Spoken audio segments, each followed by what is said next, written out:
Hello दोस्तों, आपका एके research में स्वागत है। जी हाँ दोस्तों, आज हम दोस्तों आपको पीसीएस के पेपर कराने वाले हैं दोस्तों, क्योंकि अभी हाल ही में पीसीएस का दोस्तों पेपर होने वाला है। तो उस हिसाब से दोस्तों हम आपको प्रैक्टिस कराने वाले हैं। और दोस्तों ये सारे क्वेश्चन टॉपिक वाइज है, तो इस वजह से हमने जो क्वेश्चन यानी कि क्वेश्चन जो लाए हैं दोस्तों, वो सिर्फ प्राचीन भारत के हैं। तो इस वजह से इस वीडियो को सिर्फ प्राचीन भारत यानी टॉपिक वाइज जितने सारे क्वेश्चन बन सकते थे उतने सारे क्वेश्चन हम ढूंढ के लाए हैं। टोटल जो क्वेश्चनों की संख्या है दोस्तों वो 83 है। तो चलिए हम अपने दोस्तों क्वेश्चन को स्टार्ट करते हैं, क्योंकि क्वेश्चन काफ़ी ज़्यादा है इसमें दोस्तों। हमारा यानी कि पहला क्वेश्चन है, पुरातत्व के अनुसार ईसा पूर्व 6ठी शताब्दी उत्तरी काल में पालिसदार मृत भांड अवस्था का आरंभ काल है। फिर इसके बाद दूसरा ऑप्शन दिया गया, कथन दिया गया, इस काल में लोहे के उपकरण नहीं पाए जाते थे। जी हाँ दोस्तों, तो इसमें से कौन सा सत्य है? तो दोस्तों देखा जाए तो इसमें से जो इस काल में दोस्तों लोहे के उपकरण नहीं पाए जाते, ये बात तो पूरी तरह सही है, क्योंकि इसमें सिर्फ तांबा पाया जाता था। तो इस वजह से दोस्तों हमारा ए ऑप्शन सही होगा। फिर इसके बाद दोस्तों नेक्स्ट क्वेश्चन की तरफ बढ़ते हैं। जो हमारा नेक्स्ट क्वेश्चन आता है, हड़प्पा वासियों ने पकी ईंटों का विस्तृत प्रयोग किया क्योंकि, जी हाँ दोस्तों, इससे बार बार आने वाली बाढ़ से बचाव होता था, इससे उनकी संपत्ति की डाकुओं से रक्षा होती थी, पत्थर आसानी से नहीं प्राप्त हो सकते थे, आर्द्र तथा बरसाती परिस्थितियों में कच्ची ईंटें मजबूत नहीं होती थी। तो दोस्तों आपके हिसाब से कौन सा सही होगा? इसमें से जो कूट सही होगा, कौन सा दोस्तों सही होगा?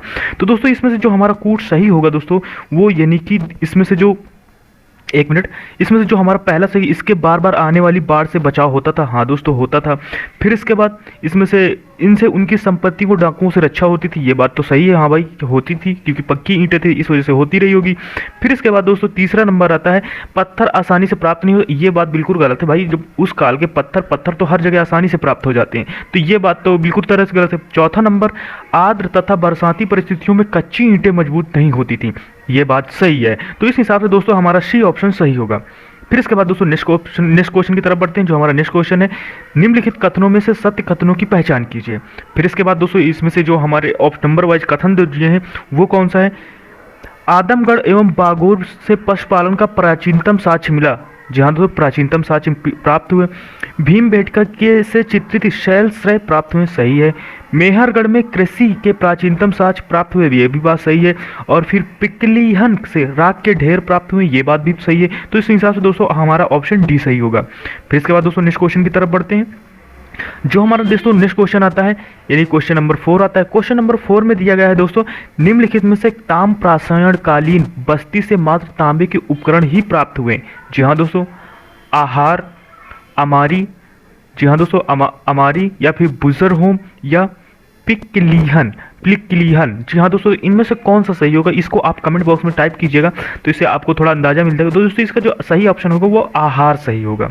फिर इसके बाद दोस्तों नेक्स्ट क्वेश्चन नंबर 5 आता है। क्वेश्चन नंबर 5 है, यानी फलक उपकरणों की प्रधानता के कारण निम्नलिखित में से किस संस्कृति को फलक संस्कृति की संज्ञा दी गई है? जी हाँ दोस्तों, फलक संस्कृति की संज्ञा दी गई है, यानी कि मध्य पूरा पाषाण काल, मध्य पाषाण काल, उच्च पूर्व पाषाण काल या नवपाषाण काल। तो दोस्तों आपके हिसाब से इसमें से कौन सही होगा ये कमेंट बॉक्स में बताइए। तो जो दोस्तों हमारा सही होगा यानी कि मध्य पूरा पाषाण काल सही होगा। जी हाँ दोस्तों। फिर इसके बाद दोस्तों नेक्स्ट क्वेश्चन नंबर 6 आता है। क्वेश्चन नंबर 6 है, प्रक्षेप शस्त्र तकनीकी अर्थात तीर कमान का विकास निम्नलिखित में से किस युग की विशेषता थी? तीर कमान वाली विशेषता, यानी मध्य पाषाण काल था, पूर्व पाषाण काल था, या नवपाषाण काल था, या मध्य पूरा पाषाण काल था? तो दोस्तों आपके हिसाब से कौन सा होगा आप कमेंट बॉक्स में बताइए। तो दोस्तों जो इसमें से जो तीर कमान का आविष्कार हुआ दोस्तों वो मध्य पाषाण काल में हुआ था। फिर इसके बाद दोस्तों 7 नंबर आता है। 7 नंबर है, पशुओं को पालतू बनाए जाने के किन 2 स्थलों से प्राप्त होता है? जी हाँ दोस्तों, सांभर और कालीबंगा, बागौर और आदमगढ़, बुजर होम तथा चिनरांद, और फिकलीहल और भीमबेटका। दोस्तों आपके हिसाब से कौन सा सही होगा आप कमेंट बॉक्स में बताइए और टाइप करते रहिए, इससे आपको ऑप्शन याद भी होते रहेंगे। तो दोस्तों जो इसमें से हमारा सही होगा, बागौर और आदमगढ़ में पशुओं को पालतू बनाए जाने के साक्ष्य प्राप्त होते हैं, यानी यही 2 स्थान है जहाँ से ये हमें मिला है। फिर इसके बाद दोस्तों नेक्स्ट क्वेश्चन की तरफ बढ़ते हैं और हमारा 8 है, निम्नलिखित में से कौन सा कथन असत्य है? जी हाँ दोस्तों, कौन सा सत्य है? सिंधु घाटी सभ्यता के लोग पशु, वृक्ष, शिव तथा महादेव की पूजा करते थे, बात तो सही है दोस्तों। बी नंबर है, सिंधु घाटी सभ्यता के लोग गेहूं, जौ, मटर, राई, सरसों तथा कपास की खेती करते थे। फिर इसके बाद है, गाय, बैल, भैंस, बकरी को, कुत्तों को पालते थे। तो दोस्तों इसमें ये बात भी सही है दोस्तों। फिर इसके बाद दोस्तों सी नंबर आता है, सिंधु घाटी सभ्यता के लोग मंदिर पूजा करते थे तथा इनकी शासन पद्धति पितृसत्तात्मक थी। तो दोस्तों इस वजह से तो दोस्तों ये थोड़ा पितृसत्तात्मक नहीं, ये मातृ सत्तात्मक थी। तो ये ऑप्शन तो गलत हो जाएगा। फिर इसके बाद जो हमारा डी बता, सिंधु घाटी सभ्यता के लोग साक्षर थे तथा इनकी लिपि चित्र थी। ये बात तो सही है क्योंकि सिंधु घाटी के जो लोग थे वो पढ़े लिखे थे, क्योंकि ये लोग अपनी भाषा को लिखते थे, किसी चीज को व्यक्त करते थे। फिर इसके बाद दोस्तों नेक्स्ट क्वेश्चन की तरफ बढ़ते हैं। क्वेश्चन नंबर 2 दोस्तों हमारा आता है नेक्स्ट, यानी कि 9 नंबर क्वेश्चन आता है, सिंधु घाटी सभ्यता के संबंध में निम्नलिखित में से असत्य कथन है। जी हाँ दोस्तों, इस सभ्यता के सबसे महत्वपूर्ण विशेषता पक्की ईंटों के बने महल। जी हाँ दोस्तों, इसमें से पक्की ईंटों के जो महल। फिर इसके बाद दोस्तों बी है, इस सभ्यता का सबसे बड़ा स्नानागार मोहनजोदाड़ो मिला है। ये बात भी सही है दोस्तों। इसमें इसके बाद फिर नेक्स्ट है, सी इनके आभूषण तांबे सोने चांदी तथा हड्डियों के बने होते हैं। ये बात सही है। ये लोहे के बने औजारों का प्रयोग करते नहीं, ये लोग तांबे के औजारों का प्रयोग करते थे। फिर इसके बाद दोस्तों नेक्स्ट आता है, नेक्स्ट हमारा 10 नंबर आता है, निम्नलिखित कथनों पर ध्यान दीजिए। जी हाँ दोस्तों 10 नंबर है, इसमें से कौन से कथन कैसे हैं, सही है या गलत है। फिर इसके बाद दोस्तों हड़प्पा सभ्यता में नीग्रो लोग का अस्तित्व था। फिर इसके बाद दोस्तों हड़प्पाई सभ्यता का निर्माण मेसोपोटामिया शासक द्वारा किया गया था। तो दोस्तों इनमें से कोई भी नहीं सही है। इनमें से ना तो निग्रो लोग, निग्रो का मतलब होता है दोस्तों अफ्रीकी लोग थे क्या हमारे हड़प्पा सभ्यता में, नहीं, इनका कोई साक्ष्य नहीं मिलता। हड़प्पा सभ्यता का निर्माण मेसोपोटामिया शासक द्वारा करी, ये बात तो ऑब्वियसली दूर से ही दिख रहा है कि भाई ये क्वेश्चन गलत है, यानी कि ये हमारा कथन गलत है। फिर इसके बाद नेक्स्ट है, 11 नंबर, आर्यों के संबंध में निम्नलिखित में से क्या असत्य है।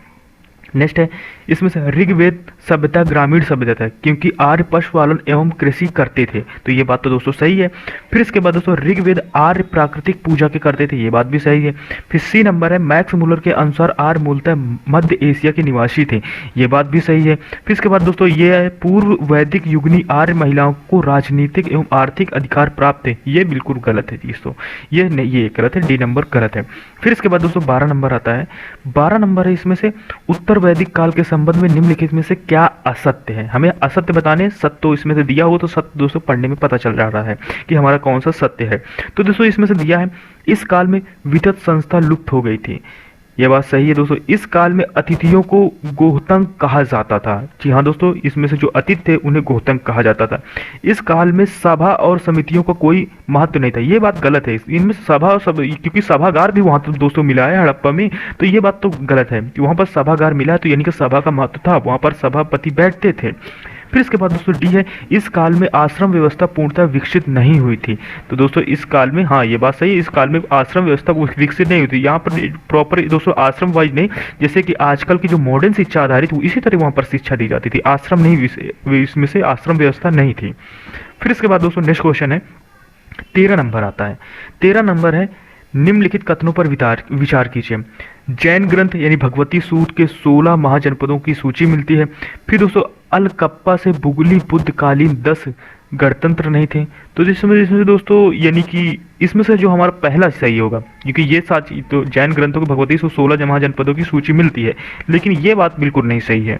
फिर इसके बाद दोस्तों नेक्स्ट आता है, नेक्स्ट हमारा है, तो हमारा दोस्तों इसमें हमें मिलान करना 14 नंबर, राज्य और राजधानियां हैं। इसमें से काशी क्या मगध में थी, ना जी ना, ये तो गलत है। कौशल श्रावस्ती ये सही है। अंग चंपा ये सही है।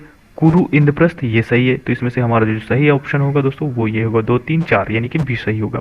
फिर इसके बाद दोस्तों नेक्स्ट क्वेश्चन की तरफ, क्वेश्चन नंबर हमारा 15 आता है। क्वेश्चन नंबर 15 में दोस्तों यानी कि इसमें से वैष्णव धर्म का प्रधान अंग ब्रह्मसूत्र थे। ये बात तो गलत है दोस्तों। फिर इसके बाद दूसरा है, दक्षिण में शैव धर्म के अंतर्गत वीर शैव संप्रदाय का विकास हुआ। इस संप्रदाय के अनुयायियों लिंगायत अथवा जंगम कहे जाते थे। ये बात सही है दोस्तों। फिर इसके बाद दोस्तों नेक्स्ट आता है, नेक्स्ट हमारा इसमें से मिलान करना है, मिलान करके बताना है दोस्तों इसमें से कैसे क्या है।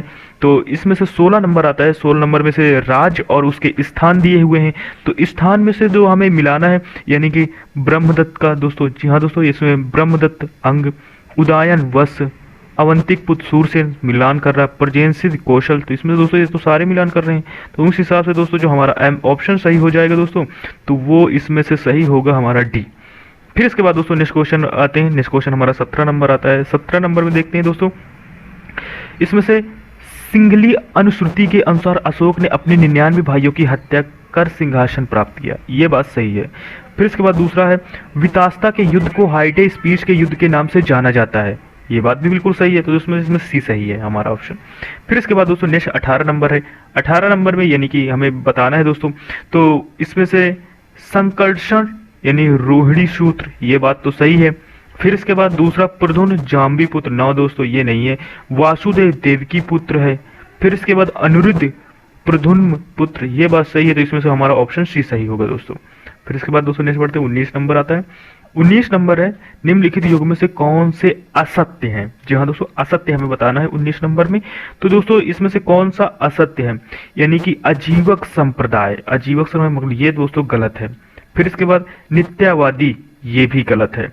फिर इसके बाद तीसरा चावर्क भौतिकवादी, ये भी सही है। उच्छेदवादी, ये दोस्तों सही है। फिर इसके बाद दोस्तों तीसरे हिसाब से हमारा जो ऑप्शन सही होगा ये ऑप्शन सही हो जाएगा दोस्तों।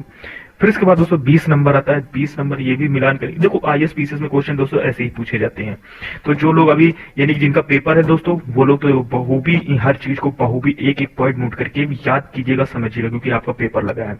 और प्रैक्टिस कीजिएगा, आप खुद से अपने आंसर कमेंट बॉक्स में टाइप करने की कोशिश कीजिएगा। फिर इसके बाद दोस्तों जो हमारा नेक्स्ट आता है, इसमें से कौन सा असत्य है, मिलान करना है, सामने सामने का मिलान करना है हमें, तो उसी वैसे ही बताना है। तो सामने सामने का मिलान करने के लिए यानी कि विशिष्ट दैत्य यानी कि रामानुजन, दैत्यवाद माधव यानी कि ये दोस्तों माधव बन जाएगा। फिर इसके बाद दोस्तों इसमें से दैत्यवाद निबंकर बन जाएगा। फिर इसके बाद शुद्ध दैत्यवाद विष्णु स्वामी, तो इसमें दोस्तों सही से है, यानी कि डी ऑप्शन सही आता है। फिर इसके बाद दोस्तों 21 नंबर आता है। 21 नंबर में हमें दोस्तों बताना है इसमें से भी, तो 21 नंबर यानी क्वेश्चन निम्नलिखित कथनों पर विचार कीजिए। तो 21 में दोस्तों यानी कि इसमें से पूछा गया पहला जो है, प्रथम संगीति में बौद्ध के उपदेशों को 2 पिटकों विनय पिटक तथा सूक्त पिटक में संकलित किया गया था। ये बात सही है दोस्तों, हाँ किया गया था। फिर इसके बाद दोस्तों द्वितीय संगीति के अनुशासन को लेकर मतभेद के समाधान के लिए बौद्ध धर्म स्थीविल और महासिंह के 2 भागों में बांटा गया था। ये बात भी सही है। तीसरा नंबर है, तृतीय संगीति में बौद्ध धर्म के 2 संप्रदायों में विभाजित हुआ हीनयान महायान, ये गलत है, नहीं हुआ था। फिर इसके बाद दोस्तों चतुर्थ संगीति के संघ भेद के विरुद्ध कठोर नियम के प्रतिपादन कर बौद्ध धर्म के यानी कि स्थायित्व प्रदान करने का प्रयत्न किया, तो इसमें से दोस्तों ये भी गलत है। तो इसमें से दोस्तों 2 ही सही है, ऊपर वाले दोनों सही है, 1 2 सही है, तो 1 2 यही सही आ रहा है, ऑप्शन ए सही है। फिर इसके बाद दोस्तों नेक्स्ट आते हैं, नेक्स्ट हमारा बढ़ते हैं 22 नंबर। 22 नंबर में क्वेश्चन क्या पूछा गया है, तो 22 को देखते हैं। 22 में पूछा गया है दोस्तों, महायान और हीनयान संप्रदायों को अंतर को निम्नलिखित में कौन सा कथन स्पष्ट करता है।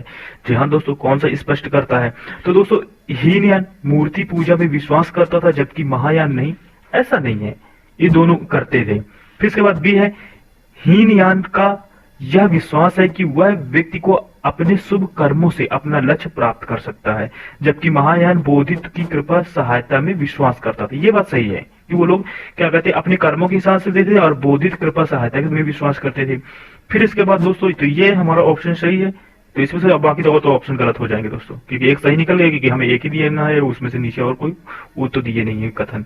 फिर इसके बाद दोस्तों यानी कि 23 नंबर आता है। 23 नंबर में पूछा गया है, यानी कि 23 महात्मा बुद्ध ने माध्यम मार्ग का उपदेश क्यों दिया। जहाँ दोस्तों 23 नंबर लिखा है, महात्मा बुद्ध ने माध्यम वर्ग का उपदेश क्यों दिया। तो 23 में दोस्तों क्योंकि उनका माध्यम वर्ग वैदिक धर्म और जैन धर्म के मध्य का मार्ग था। ना दोस्तों ऐसा तो नहीं था 23 नंबर में। फिर इसका भी क्योंकि मध्यम मार्ग अति भोग विलासपूर्ण जीवन और घोर तपस्या द्वारा शरीर को यातना देने वाले जीवन के बीच का मार्ग था। ये बात सही है। फिर इसके बाद क्योंकि उनका माध्यम वर्ग नास्तिक और आस्तिक के मध्य वर्ग था, उपयुक्त में से सभी, तो इसमें से जो हमारा बी ऑप्शन सही होगा। फिर इसके बाद दोस्तों नेक्स्ट 24 नंबर आते हैं। 24 नंबर में बौद्ध धर्म के महत्वपूर्ण सिद्धांत और प्रतिसमत्ववाद के अनुसार। जी हाँ दोस्तों 24 नंबर में आता है, यानी कि बी, वो कभी कभी बिना कारण के भी कार्य संपन्न हो जाता है, ये बात। फिर इसके बाद बी, व्यक्तित्व के कार्यों पे उसके पूर्व जन्म के संस्कारों का भी प्रभाव पड़ता है, ये बात तो सही है, हाँ उसके पूर्व जन्म के संस्कारों का प्रभाव पड़ता है, तो ये हाँ ये भी सही है। फिर इसके बाद दोस्तों सी नंबर है, कार्य तथा कारण में कोई संबंध नहीं है, ये बात भी सही है। प्रत्येक कार्य का कोई ना कोई कारण होता है, तो दोस्तों ये हमारा ऑप्शन सही हो जाएगा, बाकी ये सारे ऑप्शन गलत हो जाएंगे। इसमें से हमारा ए डी ही डिफरेंट दिख रहा है। फिर इसके बाद दोस्तों 25 नंबर आता है। 25 नंबर में दिया गया है दोस्तों, फिर इसके बाद दोस्तों 25 नंबर आता है। 25 में नंबर महापर्व निवारण। जी हाँ दोस्तों 25 नंबर में दिया है महापर्व निवारण। तो महापर्व निवारण दोस्तों एक यानी कि कुशीनगर में हाँ मिला था, महाबोधि गया में मिला था, धर्म चक्र प्रवर्तन सारनाथ में मिला था और जन्म लुम्बिनी में हुआ था, ये बात तो सही है, तो इसमें से हमारा ऑप्शन डी सही हो जाएगा। फिर इसके बाद 26 नंबर आता है दोस्तों। 26 नंबर इसमें सॉल्व करना है, यानी कि उपसंपदा संघ में प्रविष्टि होना, नीति संघ की सभा का प्रस्ताव, फिर इसके बाद दोस्तों महाभिनिष्क्रमण, बुद्ध का गृह त्याग, फिर इसके बाद दोस्तों अनुशासन यानी प्रस्ताव का पाठ। तो दोस्तों उस हिसाब से 26 नंबर इनमें से तो हमारे तो सही दिख रहे हैं दोस्तों, यानी कि सारे सही हैं। तो इसमें से हमारा डी सही सुमेलित हो जाएगा। फिर इसके बाद 27 नंबर आता है दोस्तों। 27 नंबर है निम्नलिखित कथनों पर विचार कीजिए। जी हाँ दोस्तों, करते हैं विचार, इसमें से क्या क्या आता है। तो 27 नंबर में है दोस्तों, इसमें से महास्थान अभिलेख अशोक मौर्य के काल से संबंधित है। ये बात गलत है यार, ये तो नहीं था। फिर इसके बाद सोहोगौर अभिलेख चंद्रगुप्त मौर्य से संबंधित था। ये बात तो सही लग रही है, तो ये बात दोस्तों डी ऑप्शन सही होगा हमारा। फिर इसके बाद दोस्तों 28 नंबर आता है, कथनों पर विचार कीजिए, यानी कि ए नंबर, कुषाण यूची जात की एक शाखा थी। कुषाण यूकी जात की एक शाखा थी, ये बात दोस्तों सही है। हाँ, कुषाण यूची जात के शासक थे। फिर इसके बाद कुजुल कड़फिशस, हाँ कुजुल कड़फिशस पूरा नाम है, कुजुल ने तांबे के सिक्के प्रचलित करवाए थे। ये बात भी सही है। तो जब ये दोनों सही है तो हमारा ऑप्शन सी सही हो जाएगा। फिर इसके बाद दोस्तों 29 नंबर हमारा आता है श्रेणी निगम। तो दोस्तों साहूकार, श्रेणी निगम, ये श्रेणी किससे आता है, निगम, ये सब दोस्तों साहूकार ही तो संभालता है। फिर इसके बाद दोस्तों नहीं दोस्तों ये गलत हो जाए, श्रेणी निगम अलग हो जाता है, साहूकार ये दोस्तों अलग होगा। फिर इसके बाद दोस्तों यानी कि सार्थवाह, तो सार्थवाह यानी व्यापारिक कार्यों का प्रमुख। हाँ, सार्थवाह को व्यापारिक कार्यों का प्रमुख यानी हेड जो होता है। फिर इसके बाद दोस्तों सृष्टि व्यापार मंडल, जहाँ से सृष्टि व्यापार मंडल बोलते हैं। तो इसमें से जो हमारा ऑप्शन सही होगा दोस्तों वो हमारा बी सही होगा। फिर इसके बाद दोस्तों नेक्स्ट बढ़ते हैं, नेक्स्ट हमारा 30 नंबर आता है। इसमें से हमारा 30 नंबर है, निम्नलिखित कथनों पर विचार कीजिए। संगम तमिल कवियों का संघ अथवा मंडल था, ये बात सही है। चोलों का प्राचीनतम उल्लेख कात्यायन ने किया था, इनका प्रतीक चिन्ह बाघ था, ये बात भी सही है। वेनिगर सबसे नियंतर वर्ग का था, वेनिगर, ये बात गलत है, नहीं दोस्तों ऐसा कोई कुछ नहीं था। तो इसमें से हमारा ऑप्शन कौन सा सही होगा, यानी कि एक और दो सही है, तो इसमें से हमारा जो ऑप्शन सही हो जाएगा दोस्तों वो ये सही होगा। दोस्तों वीडियो बड़ा हो जाएगा, यानी कि तो है काफ़ी ज़्यादा लंबा वीडियो बन जाएगा, तो इस वजह से हम वीडियो को दोस्तों यहीं पर समाप्त करते हैं। 30 क्वेश्चन टोटल क्वेश्चन दोस्तों, यानी कि 83 है दोस्तों, 83 क्वेश्चन है। तो हमने यानी कि 30 क्वेश्चन किए, 30। अगर वीडियो आप लोग देखोगे, कमेंट बॉक्स में कमेंट करोगे कि वीडियो और चाहिए, तभी मैं बनाऊंगा, बाकी ऐसे फालतू वीडियो बनाने कोई काम नहीं। अगर देखा ही ना जाए वीडियो तो बनाने का कोई फायदा है नहीं। तो दोस्तों इस वजह से हमारा वीडियो यहीं पर समाप्त होता है दोस्तों। मिलते हैं नेक्स्ट वीडियो में, तब तक के लिए टेक केयर, बाय बाय, जय हिंद।